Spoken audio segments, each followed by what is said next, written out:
आम्ही 4/5/2025ला उपोषणाला बसवतो.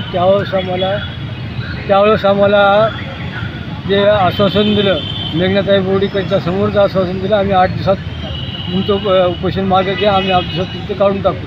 त्याच्यानंतर हो म्हणले. नंतर अजून म्हणले माझं पत्र माडाची जागा आहे, माझा अधिकार माडानं पत्र काढून टाका म्हणून. नंतर म्हणले नाही म्हणले आमच्या अधिकार नाही, आम्ही काढू शकत नाही. नंतर उपोषणाला बसू. आजपासून 13 तारखेपासून आम्ही उपोषणाला बसलो.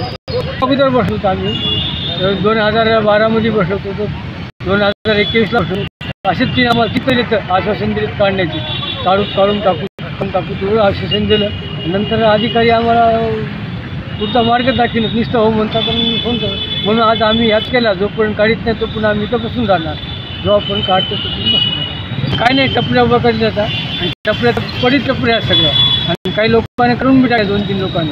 बाकीच्या लोकांचा मुद्दामच म्हैशी बांधायच्या, कोणा काही करायची, भांडणं करायची, आजूबाजूला घाण आणून टाकायची, लाईट तोडतात, मोटर काढून मिळते का, मोटर आम्ही अजून टाकली.